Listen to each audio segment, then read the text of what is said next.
ಹುಬ್ಬಳ್ಳಿಯ ಕರಸೇವಕ ಶ್ರೀಕಾಂತ ಪೂಜಾರಿ ಬಂಧನ ಪ್ರಕರಣಕ್ಕೆ ಸಂಬಂಧಿಸಿದಂತೆ ನಿನ್ನೆ ಪಬ್ಲಿಕ್ ಟಿವಿನಲ್ಲಿ ಇಷ್ಟು ಹೊತ್ತಿಗೆ ಒಂದಿಷ್ಟು ಮಾಹಿತಿಗಳನ್ನು ಹಂಚಿಕೊಂಡಿದ್ದೆವು. ಆ ಕೇಸಿಗೆ ಸಂಬಂಧಪಟ್ಟಂತೆ ಆ ಮಾಹಿತಿಗಳಲ್ಲಿ ಇದ್ದದ್ದು ಇಷ್ಟು: 16 ಪ್ರಕರಣ ಎನ್ನುತ್ತಿದ್ದಂತಹ ಸರ್ಕಾರನೋ ಅಧಿಕಾರಿಗಳು ಯಾರೋ ಅಲ್ಲ, 15 ಅದರಲ್ಲಿ ಖುಲಾಸೆ ಆಗೋಗಿದೆ ಅಥವಾ ಫೈನ್ ಕಟ್ಟಿದ್ದಾರೆ ಅಥವಾ ರಾಜಿಯಾಗಿದೆ. ಇರೋದು ಒಂದೇ, ನಂಬರ್ 1. ನಂಬರ್ 2, 92ರ ಕೇಸಲ್ಲಿ ಅವ್ರನ್ನ ನಾಪತ್ತೆ ಚಾರ್ಜ್ ಶೀಟ್ ಅಂತ ತೋರಿಸ್ತೀರಿ, ಆದರೆ ಅವರು ಆಮೇಲೆ ನಿಮ್ಮ ಮುಂದೆ ಬಂದು ಅವರೇ ಹಾಜರಾಗಿದ್ದಾರೆ. ಹಾಗಿದ್ದಾಗ ನಾಪತ್ತೆ ಎಲ್ಲಾದೀತಿದು ಅಂತ ನಮ್ಮದೊಂದು ಪ್ರಶ್ನೆ ಇತ್ತಷ್ಟೆ. ಸಹಜವಾಗಿ ಅದನ್ನು ಭಾರತೀಯ ಜನತಾ ಪಕ್ಷ ಅಸ್ತ್ರವನ್ನು ಮಾಡ್ಕೊಂಡು ಇಟ್ಕೊಂಡ್ರು. ಏನಂತ ಮುಗಿಬಿದ್ರಂತೆ ಸರ್ಕಾರದ ಮೇಲೆ. 16 ಕೇಸ್ ಇದೆ ಅಂತ ಸುಳ್ಳು ಹೇಳಿದ್ದಾರೆ ಮುಖ್ಯಮಂತ್ರಿಗಳು, ನಿಮ್ಮನ್ನು ರಾಮನು ಕ್ಷಮಿಸಲ್ಲ ಅಂತ ವಿಪಕ್ಷ ನಾಯಕರ ದಾಳಿ. ಆಡಳಿತದ ಮೇಲೆ ಸಿದ್ದರಾಮಯ್ಯನವರಿಗೆ ನಿಯಂತ್ರಣ ಹೊರಟೋಗಿದೆ. ಕಾಣದ ಕೈಗಳು ಅವರ ದಿಕ್ಕು ತಪ್ಪಿಸುತ್ತಿವೆ. ಕರೆಕ್ಟ್, ಅದು ಆ್ಯಕ್ಚುಯಲಿ ಈ ಕೇಸಲ್ಲಿ ಅದೇ ಕರೆಕ್ಟು ಅನ್ನಿಸ್ತಿದೆ ನನಗೆ ಎಂಬುದನ್ನು ಒಪ್ಪಿಕೊಳ್ಳಬೇಕು. ಇಲ್ಲ ಅನ್ನೋದ್ರೆ ಮುಂದಿನ ಲೋಕಾರ್ಪಣೆ ಹೊತ್ತಲ್ಲಿ ಹಿಂದೂ ಕಾರ್ಯಕರ್ತರನ್ನು ಕೆಣಕಲು ಬೇಕೆಂದೇ ನೀವು ಕೇಸ್ಗೆ ಮರುಜೀವ ಕೊಟ್ಟಿದ್ದೀರಿ ಅಂತ ಒಪ್ಕೋಬೇಕು. ನೀವು ನೈತಿಕತೆ ಕಳ್ಕೊಂಡ್ಬಿಟ್ಟಿದ್ದೀರಿ CM ಆಗೋಕ್ಕೆ ಡ್ಯಾಶ್ ಅಂತ ಹೇಳಿದ್ರು. ಮಾಜಿ ಮುಖ್ಯಮಂತ್ರಿ ಕುಮಾರಸ್ವಾಮಿ ಅವರು ಅದನ್ನೇ ಪ್ರಸ್ತಾಪಿಸಿ ಅದೇ ರೀತಿಯ ಹೆಚ್ಚು ಕಡಿಮೆ ವಾಗ್ದಾಳಿಯನ್ನು ಮಾಡಿದ್ದಾರೆ. ಪಡಪಾಯಿ ಒಬ್ಬ ಆಟೋ ರಿಕ್ಷಾ ಡ್ರೈವರು ಕೋರ್ಟ್ ಇದುವರೆಗೂ ಅವನ್ನ ಅಪರಾಧಿ ಅಂತ ಹೇಳಿಲ್ಲ. ಆದರೆ ಕಾಂಗ್ರೆಸ್ ಅವರು ಅವನ್ನ ಅಪರಾಧಿ ಮಾಡಕ್ಕೆ ಹೊರಟಿರುವಂಥದ್ದು ಮುಂದೆ ಬರುವಂಥ ಲೋಕಸಭಾ ಚುನಾವಣೆಯಲ್ಲಿ ಧೂಳಿಪಟ ಆಗೋಗ್ತದೆ. ಮೊನ್ನೆನೇ ಕಳೆದ ಬಾರಿ ಚುನಾವಣೆಯಲ್ಲೇ ಒಂದಿದೆ ದೃಷ್ಟಿಬಟ್ಟಿಗೋಸ್ಕರ. ಈ ಬಾರಿ ಆ ದೃಷ್ಟಿಬಟ್ಟೂ ಇರಲ್ಲ. ರಾಮನನ್ನ ಕೆಣಕಿ ಲಲ್ಲು ಪ್ರಸಾದ್ ಏನಾಗವ್ರು ಇವತ್ತು? ಯಾರ್ಯಾರು ರಾಮನಿಗೆ ಅನ್ಯಾಯ ಮಾಡ್ತಾರೆ ಅವ್ರು ಯಾವುದೇ ಕಾರಣಕ್ಕೂ ಉದ್ಧಾರ ಆಗಲ್ಲ. ಇವತ್ತು ಒಂದು ರೀತಿಯಲ್ಲಿ ಕಾಂಗ್ರೆಸ್ ಸರ್ಕಾರದಲ್ಲಿ ಈ ಒಂದು ಶ್ರೀಕಾಂತ್ ಪೂಜಾರಿಯ ಪ್ರಕರಣವನ್ನ ದೊಡ್ಡದು ಮಾಡಿ ಹಲವಾರು ಮೊಕದ್ದಮೆಗಳಿದ್ದಂಥವೆಲ್ಲ ಈಗಾಗಲೇ ಖುಲಾಸೆ ಆಗಿರತಕ್ಕಂಥದ್ದು ಮಾಧ್ಯಮದಲ್ಲಿ ನೀವುಗಳೇ ಆ ವ್ಯಕ್ತಿಯ ಹಿನ್ನೆಲೆ ಬಗ್ಗೆ ಚರ್ಚೆ ನಡೀತಿರ್ತಕ್ಕಂಥದ್ದು ಗಮನಿಸಿದ್ದೇನೆ. ಇದರ ಜೊತೆಗೆ ನಾನು ಕರಸೇವಕರ ಮೇಲೆ ಒಂದು ರೀತಿ ಇವರು ದಬ್ಬಾಳಿಕೆ ಮಾಡ್ತಿರೋದು ಒಂದು ಕಡೆ ಸರ್ಕಾರ, ಆದರೆ ಈಗಿನ ಕಾಂಗ್ರೆಸ್ ಸರ್ಕಾರ ವಿರೋಧಿಗಳ ಬಗ್ಗೆ ಯಾವ ರೀತಿ ದಬ್ಬಾಳಿಕೆಯ ದಮನದ ರಾಜಕಾರಣ ನಡೀತಿದೆ.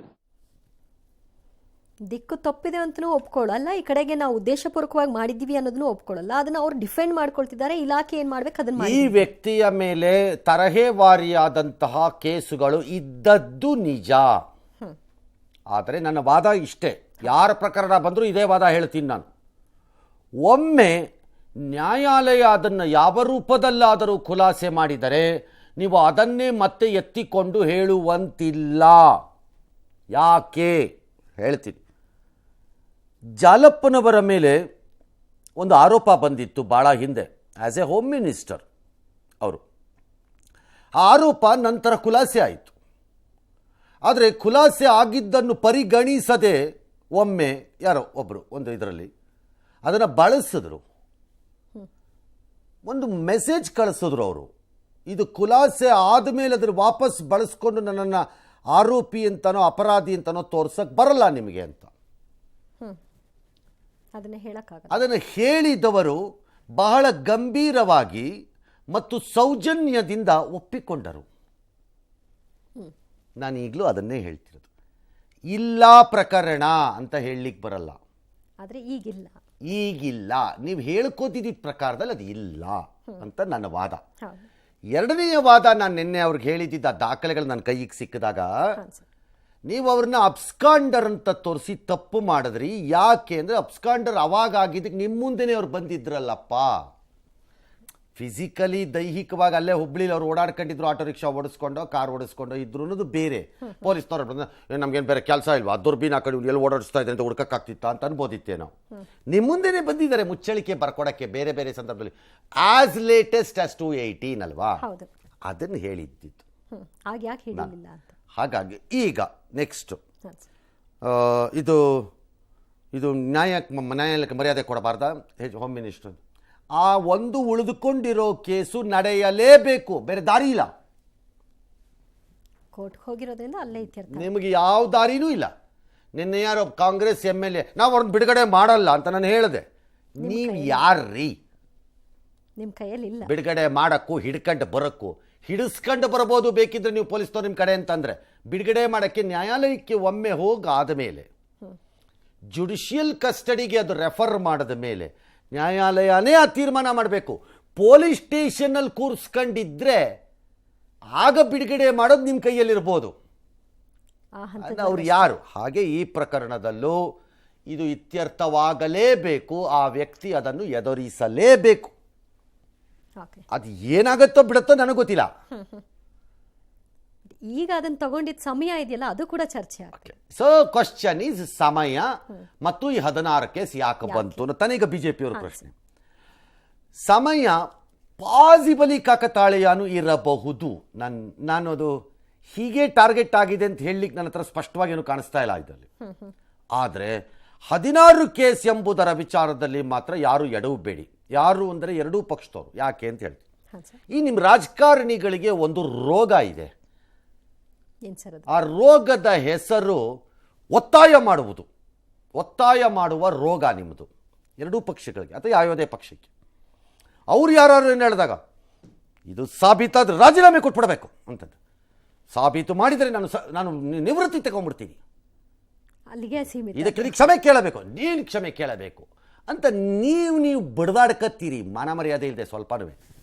ಹೇಳ್ತೀನಿ ಕೇಳಿ, ನಿಮ್ಮ ಬಡಿದಾಟದಿಂದ, ರಾಜಕಾರಣದ ಬಡಿದಾಟದಿಂದ ಆಗೋ ಲಾಭ ಯಾರಿಗೆ? ತಪ್ಪು ಮಾಡಿದವನು ಎಸ್ಕೇಪ್ ಆಗೋಯ್ತಾ ಇರ್ತಾನೆ ಸೈಲೆಂಟಾಗಿ ಸೈಡಿಗೆ. ಅವರ ಅವಕಾಶ ಬಳಸ್ಕೊತಾರೆ. ಆ ತಪ್ಪು ಮಾಡಿದವನನ್ನ ಅನಿವಾರ್ಯತೆಯಲ್ಲಿ ಡಿಫೆಂಡ್ ಮಾಡಕ್ಕೆ ನೀವು ಬಡಿದಾಡ್ಕತಾ ಕೂತಿರ್ತೀರಪ್ಪ.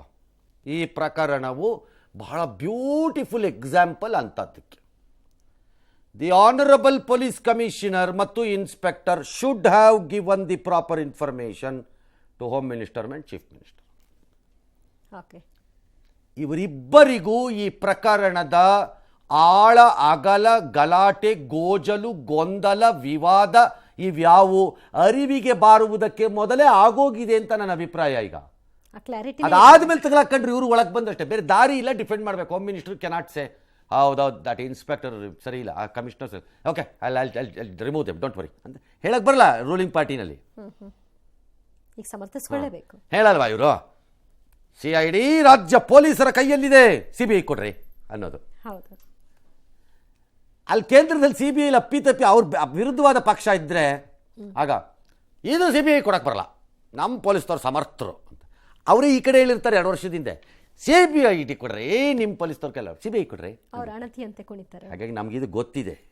ನಿಮ್ಮ ಇದು ಕುರ್ಚಿ ಬದಲಾದ ಕೂಡಲೇ ನಿಮ್ಮ ಕಂಠ, ಸ್ವರ, ಆಲಾಪ, ತಿಲ್ಲಾನ ಇವೆಲ್ಲ ಏನೇನು ಬದಲಾಗತ್ತೆ ಅಂತ ನಮ್ಗೆ ಅರಿವಿದೆ. ಈಗಿನ ಪ್ರಶ್ನೆ CM, HM, ಹೋಮ್ ಮಿನಿಸ್ಟ್ರು ಕ್ಷಮೆ ಕೇಳೋದು ಪ್ರಶ್ನೆ ಅಲ್ಲ. ಮತ್ತೆ ಆಗದೆ ಇದು mistake. The commissioner must reply what information she provided to chief minister and home minister. She must reply. ನನಗೆ ಈ ಪ್ರಕರಣ ಇಷ್ಟು ಗೋಜಲಾಗಿ ಇವರೆಲ್ಲ ಮುಜುಗರಗಳಿಗೆ ಸಿಕ್ಕಾಕೊಳ್ಳೋಕ್ಕೆ ಅಂತ ಪರಿಸ್ಥಿತಿಗೆ ಬರೋದಕ್ಕೆ ಕಾರಣ ಬುಡದಿಂದಾಗಿರೋದು. ಇದು ಇಲ್ಲಿ ಆ ಬುಡ ಹಿಡ್ಕೊಂಡು ಅಳ್ಳಾಡಿಸ್ಬೇಕು ನೀವುಗಳು. ಅವ್ರು ರಿಪ್ಲೈ ಕೊಡಬೇಕು.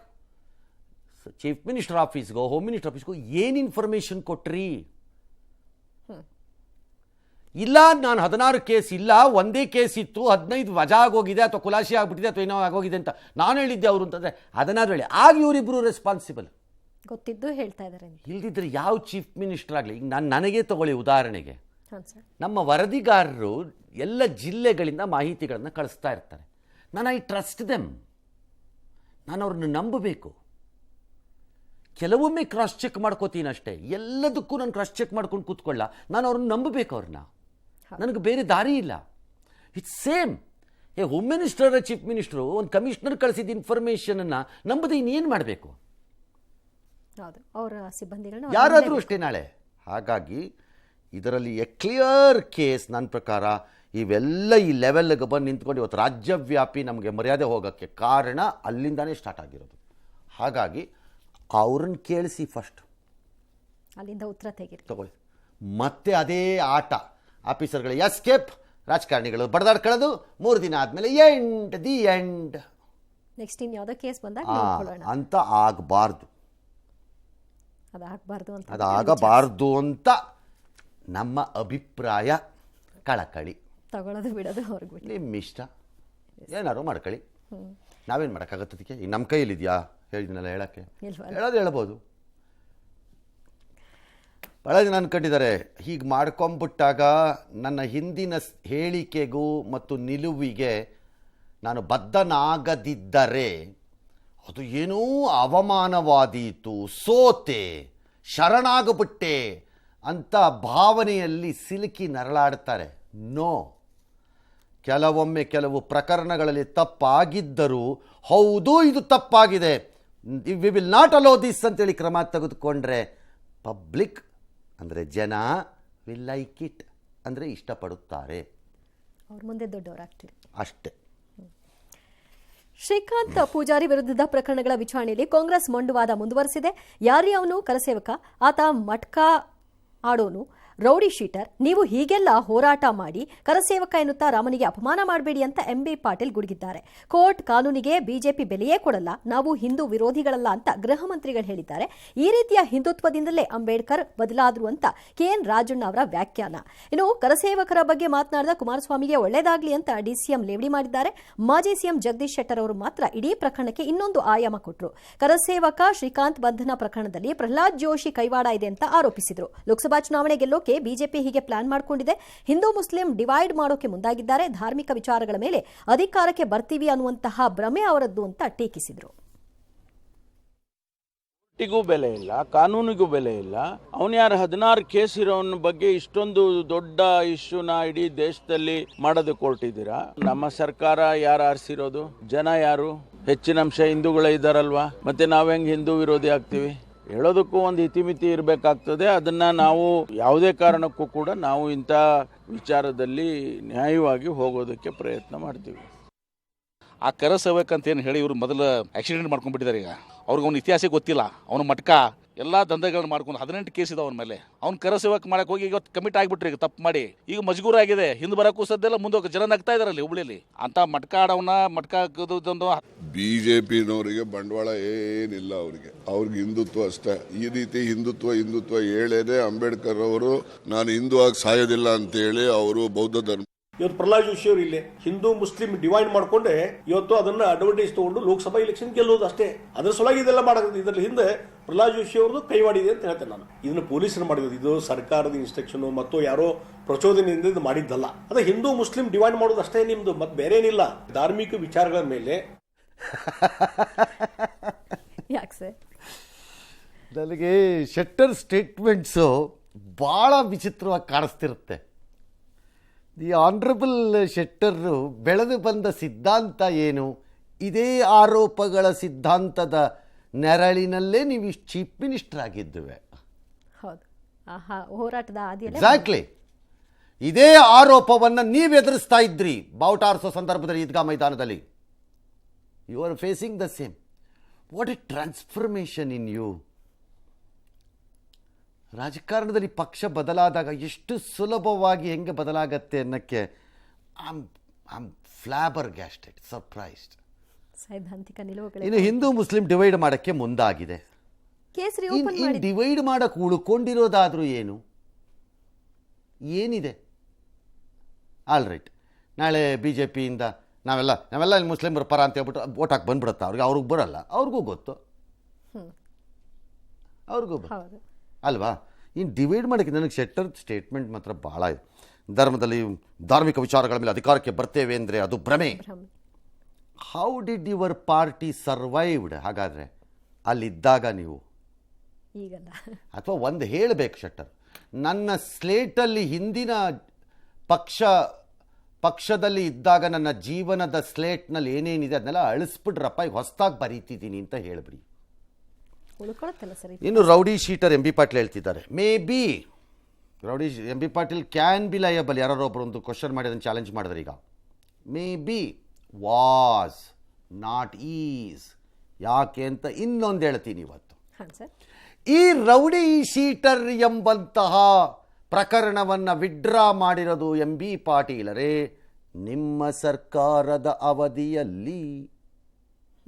ಈಗ ಅಧಿಕಾರಕ್ಕೆ ಬಂದ ಮೇಲಾಗಿರೋದು ವಿಡ್ರಾಯಲ್.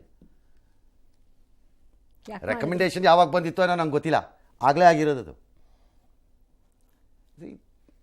ಪ್ರೊಸೀಜರಲ್ ಮಿಸ್ಟೇಕ್ಸು, ತಪ್ಪು ಮಾಡಿದ್ದನ್ನು ಡಿಫೆಂಡ್ ಮಾಡ್ಕೊಂಡು ಅದನ್ನು ನೀವು ಸೈದ್ಧಾಂತಿಕವಾಗಿ ಫೈಟ್ ಮಾಡೋದು ಬೇರೆ ಮಾಡೇ ಮಾಡ್ತಾರೆ. ಇವರೊಂದು ಸೈದ್ಧಾಂತಿಕವಾಗಿ ಅವರೊಂದು ಸೈದ್ಧಾಂತಿಕ. ಅದು ಬಿಟ್ಟು ಅದನ್ನು ಬಿಟ್ಟು ಬೇರೆ ಮಾಡಿದ್ರೆ ಅದಕ್ಕೆ ನಾವು ಆನ್ಸರಬಲ್ ಆಗಲ್ಲ, ಹೌದು ಆಗಬಾರ್ದು ನಾವು, ಅಲ್ವಾ? ಹೌದು ಸರ್. All right. ಈಗ ನೆಕ್ಸ್ಟ್ ಏನು, ಬಿ ಜೆ ಪಿಯವರು ಮಾತ್ರ ನಾನೂ ಕರಸೇವಕ, ನನ್ನನ್ನು ಬಂಧಿಸಿ ಅಂತ ಕ್ಯಾಂಪೇನ್ ಮಾಡಿದ್ದಾರೆ. ಬೆಂಗಳೂರು ಪೊಲೀಸ್ ಠಾಣೆ ಮುಂದೆ ಅಶೋಕು, ಪಿ ಸಿ ಮೋಹನ್ ಇವರೆಲ್ಲ ಹೋಗಿ ನಾನು ಅಯೋಧ್ಯೆ ರಾಮ ಮಂದಿರದ ಕರಸೇವಕ, ನನ್ನನ್ನು ಬಂಧಿಸಿ ಅಂತ ಪೋಸ್ಟರ್ ಹಿಡ್ಕೊಂಡು ಹೋಗಿದ್ದಾರೆ ಅವರೆಲ್ಲ. ಇವರೆಲ್ಲ ಹೋಗಿದ್ರಾ ಅವರೇ ಹೇಳ್ತಿದ್ದಾರೆ ಸರ್. ಅಲ್ಲಿಗೆ? ಇಲ್ಲಿ ಮಾಡಿರ್ಬೋದು, ಅಲ್ಲಿಗೆ ಅದು ಚೆಕ್ ಮಾಡಬೇಕು. ತಾಕತ್ತಿದ್ರೆ ನನ್ನನ್ನು ಅರೆಸ್ಟ್ ಮಾಡಿ ಅಂತ ಪೋಸ್ಟರ್ ಇಟ್ಕೊಂಡು ಹೋಗಿದ್ದಾರೆ. ಯಡಿಯೂರಪ್ಪನವ್ರು ಭಾಗ ಆಗಿದ್ದರು. ನಿಮಗೆ ಅವ್ರನ್ನೂ ಬಂಧಿಸಲು ತಾಕತ್ತಿದೆಯೇನ್ರಿ? ನಿಮ್ಮದು ನೀವು ನೋಡ್ಕೊಳ್ರಿ, ಈ ವಯಸ್ಸಲ್ಲಿ ಅವ್ರನ್ನ ಯಾಕೆ ಕರ್ಕೊಂಬಂದು ಬಂಧಿಸ್ಬೇಕು? ಪಾಪ ಅವ್ರ ಹೋರಾಟ ಇದೊಂದು ಬರ್ತಾರೆ. ಮಲ್ಲೇಶ್ವರಂ ಠಾಣೆ ಮುಂದೆ ಸುರೇಶ್ ಕುಮಾರ್, ಮಾಜಿ MLC ರಾಮಚಂದ್ರೇಗೌಡರು ನನ್ನನ್ನು ಬಂಧಿಸಿ ಅಂತ ಅವರು ಸರ್ಕಾರ. ಈ ವೇಳೆ ಪೊಲೀಸವ್ರನ್ನೆಲ್ಲ ವಾಶಕ್ಕೆ ತಗೊಂಡು ಬಿಟ್ಟಿದ್ದಾರೆ. That's procedure. ಅಗತ್ಯ ಬಿದ್ದರೆ ನಾನು ಪ್ರತಿಭಟನೆ ಮಾಡ್ತೀನಿ ಅಂತ ಯಡಿಯೂರಪ್ಪನವ್ರು ಹೇಳಿದ್ದಾರೆ. ಏನು ಬೇಡ ಸರ್, ನಿಮ್ಮ ಮಗನೇ ಮಾಡಿಸ್ತಿದ್ದಾರೆ, ಅದೇ ಸಾಕು, ಸದ್ಯಕ್ಕೆ ಸುಮ್ಮನಿರಿ. ಇದೇ ವೇಳೆ BJP ನಾನು ಕರಸೇವಕ ಬಂಧಿಸಿ ಕ್ಯಾಂಪೇನ್ಗೆ ಕಾಂಗ್ರೆಸ್ನವ್ರದ್ದು ಉತ್ತರ. BJP ಅವರೆಲ್ಲ ಬಂಧನ ಮಾಡಿ ಅಂತ ಒತ್ತಾಯಿಸ್ತಿರೋದು ಯಾಕೆ ಅಂದರೆ ಅವ್ರದ್ದೆಲ್ಲ ಹಗರಣಗಳಿದೆಯಲ್ಲ, ಅದು ಪ್ರಾಯಶ್ಚಿತ ಅಂತ. ಅದಕ್ಕೆ ಅವರು ರಿವರ್ಸ್, ಅವರೊಂದು ರಿವರ್ಸ್ ಪೋಸ್ಟರ್ಗಳನ್ನೇನೋ ಹಾಕ್ಕೊಂಡಿದ್ದಾರಂತೆ. ಅವ್ರದ್ದೇನೋ ಇವ್ರದ್ದೇನೋ, ಅವರೇನೋ ರಾವಣ ನೀವು ಅಂತ, ಇದು ರಾವಣರ ಯುದ್ಧ ಅಂತ ಏನೋ ಒಬ್ಬೊಬ್ಬರದು ಒಂದೊಂದು. That's politics. Please continue request ಮಾಡ್ಕೋತೀನಿ, ಫೈಟ್. ಹೋರಾಟ ನಿಲ್ಲಬಾರ್ದು, ನಿಲ್ಕೂಡ್ದು. ಎಲ್ಲಿಯವರೆಗೆ ಹೋರಾಟ? ಈ ಎಡಪಕ್ಷಗಳದ್ದು ಅಥವಾ ಲೇಬರ್ ಇದ್ರಲ್ಲಿ ಬರುತ್ತೆ, ಗೆಲ್ಲುವವರೆಗೆ ಹೋರಾಟ. ನಾನ್ ಕರಸೇವಕ, ಯಡಿಯೂರಪ್ಪನವರು ಕರಸೇವಕ, ನನ್ನನ್ನು ಬಂಧಿಸಿ, ನಿಮ್ ತಾಕತ್ತಿದ್ರೆ ಸರ್ಕಾರಕ್ಕೆ ಸೋನಿಯಾ ಗಾಂಧಿ ಅವರು, ರಾಹುಲ್ ಗಾಂಧಿ ಅವರು ಸೂಚನೆಯನ್ನ ಕೊಟ್ಟಿದ್ದಾರೆ.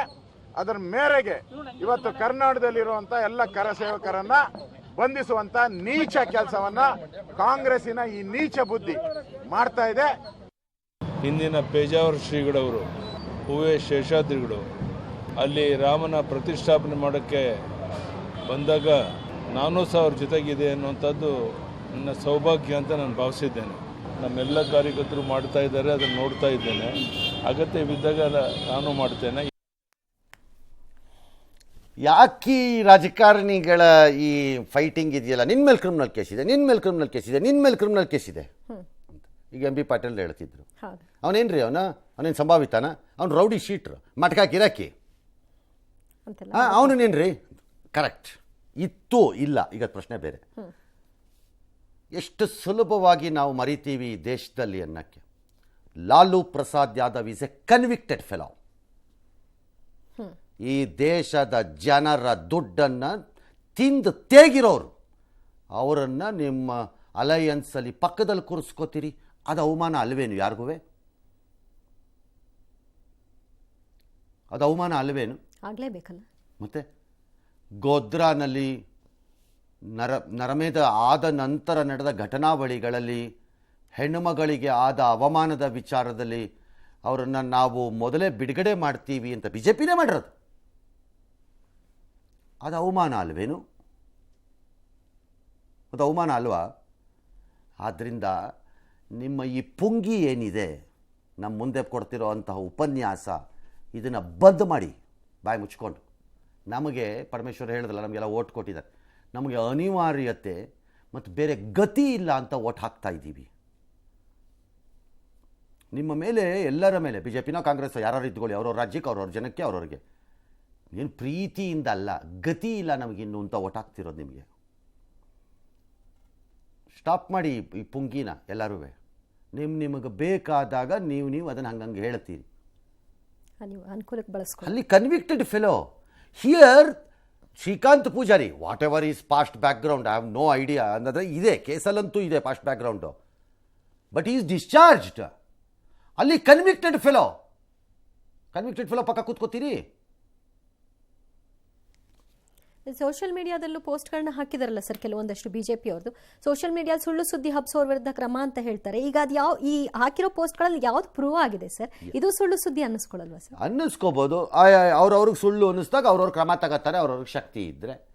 ಇಲ್ದಿದ್ರೆ ಯಾರು ಚಿಲ್ರೆ ಪಲ್ರೆಟ್ಟರ ಪಾಪ ಚೋಟೋ ಪಾಟುಗಳು ಸಿಕ್ಕಿದ್ರೆ ಅವಕ್ಕೆ ಒಂದು 4 ಬಡಿತಾರೆ ಹಿಡ್ಕೊಂಡು, ಅಷ್ಟೇ. ದೊಡ್ಡ ದೊಡ್ಡವ್ರದ್ದೆಲ್ಲ ಆಮೇಲೆ ಅವ್ರು ಹೇಳಿದ್ದಾರೆ, ರಾಜಕಾರಣದವ್ರು ಹಾಕೋದು ಸುಳ್ಳು ಸುದ್ದಿ ಎಲ್ಲ ಚೆಕ್ ಮಾಡಲ್ವಂತೆ. ಓಕೆ. ಎಲ್ಲಿ ಪ್ರಿಯಾಂಕರ್ಗೆ ಚೆಕ್ ಮಾಡಿಸ್ತೀನಿ ಅಂತಿದ್ರಲ್ಲ, ರಾಜಕಾರಣದ ಮಾಡಿಸಲ್ವಂತೆ, ಏಕೆ? ಅದು ಹೌದು. ಎಸ್. ಇಷ್ಟೆಲ್ಲ ರಾಜಕೀಯ ಹೈಡ್ರಾಮಾಗಳ ನಡುವೆ 1992ರ ಹುಬ್ಬಳ್ಳಿ ಕೋಮುಗಲಭೆ ಆರೋಪಿ ಕರಸೇವಕ ಶ್ರೀಕಾಂತ್ ಪೂಜಾರಿಗೆ ಹುಬ್ಬಳ್ಳಿಯ 1ನೇ ಜಿಲ್ಲಾ ಸತ್ರ ನ್ಯಾಯಾಲಯ ಷರತ್ತುಬದ್ಧ ಜಾಮೀನನ್ನು ಕೊಟ್ಟಿದೆ. ಆದರೆ ಕೋರ್ಟ್ ಆದೇಶ ಪ್ರತಿ ಸಿಗುವುದು ತಡವಾದ ಕಾರಣ ಶ್ರೀಕಾಂತ್ ಪೂಜಾರಿ ನಾಳೆ ಜೈಲಿನಿಂದ ರಿಲೀಸ್ ಆಗ್ತಾರೆ. ಅವರು ನಮ್ಮ ಮನೆಗೆ ಬಂದ ಮೇಲೆ ನಮಗೆ ತುಂಬಾ ಸಂತೋಷ ಆಗುತ್ತೆ ಅಂತ ಶ್ರೀಕಾಂತ್ ಪೂಜಾರಿ ಅವರ ಪತ್ನಿ ಅಂಬಿಕಾ ಅವರು ಪ್ರತಿಕ್ರಿಯಿಸಿದ್ದಾರೆ. ಇಲ್ಲಿ ಗಮನಿಸಬೇಕಾದ ವಿಷಯ ಅಂದ್ರೆ ಶ್ರೀಕಾಂತ್ಗೆ ಜಾಮೀನು ಸಿಕ್ಕರು ಹಿಂದೂಪರ ಸಂಘಟನೆಗಳ ಆಕ್ರೋಶ ಮಾತ್ರ ತಣ್ಣಗಾಗಿಲ್ಲ. ಇನ್ಸ್ಪೆಕ್ಟರ್ ಅಮಾನತಿಗೆ ಆಗ್ರಹಿಸಿ ಮತ್ತೊಮ್ಮೆ ಠಾಣೆಗೆ ಮುತ್ತಿಗೆ ಹಾಕೋಕೆ ಯತ್ನಿಸಿದ್ರು. ಸುಳ್ಳು ಮಾಹಿತಿ ಕೊಟ್ಟ ಸಿಎಂ ಗೃಹ ಮಂತ್ರಿ ಕ್ಷಮೆ ಕೇಳಲೇಬೇಕು ಅಂತ ಬಿಜೆಪಿ ಆಗ್ರಹಿಸಿತು. ಆದರೆ ಜನವರಿ 9ರ ಪ್ರತಿಭಟನೆಯನ್ನ ಬಿಜೆಪಿ ಕೈಬಿಟ್ಟಿದೆ. ಇದೇ ವೇಳೆ ಶ್ರೀಕಾಂತ್ಗೆ ಜಾಮೀನು ಸಿಕ್ಕಿದ ಕೂಡಲೇ ಕ್ಲೀನ್ ಚೀಟ್ ಸಿಕ್ಕಂತಲ್ಲ ಅಂತ ಕಾಂಗ್ರೆಸ್ ಹೇಳಿಕೊಂಡಿದೆ. ಬಿಜೆಪಿ ಹೋರಾಟವನ್ನ ರಾಮನಿಗೆ ಮಾಡಿದ ಅಪಮಾನ ಅಂತ ಬಣ್ಣಿಸಿದೆ. ಜಾಮೀನು ಸಿಕ್ಕರೆ ಅವನು ಏನಾದ್ರು ಅವ್ನಿಗೆ ಕ್ಲೀನ್ ಚೀಟ್ ಸಿಕ್ಬಿಡ್ತಾ, ಅವ್ರನ್ನೆಲ್ಲ ಮಟ್ಕ ಏಜೆಂಟು ಒಂದು 13-18 ಕೇಸಸ್ ಇದಾವೆ. 18 ಕೇಸಸ್ ಇದ್ಕೊಂಡು ಆ ಶ್ರೀಕಾಂತ್ ಪೂಜಾರಿಯನ್ನ ಕಾರ ಸೇವಕ ಅಂತ ಹೇಳಿದ್ರಲ್ಲ, ಇಡೀ ರಾಜ್ಯ ತುಂಬಾ ಹೋರಾಟ ಮಾಡಿ ಶ್ರೀರಾಮಗೆ ಸಹ ಅಪಮಾನ ಮಾಡಿದ್ರು.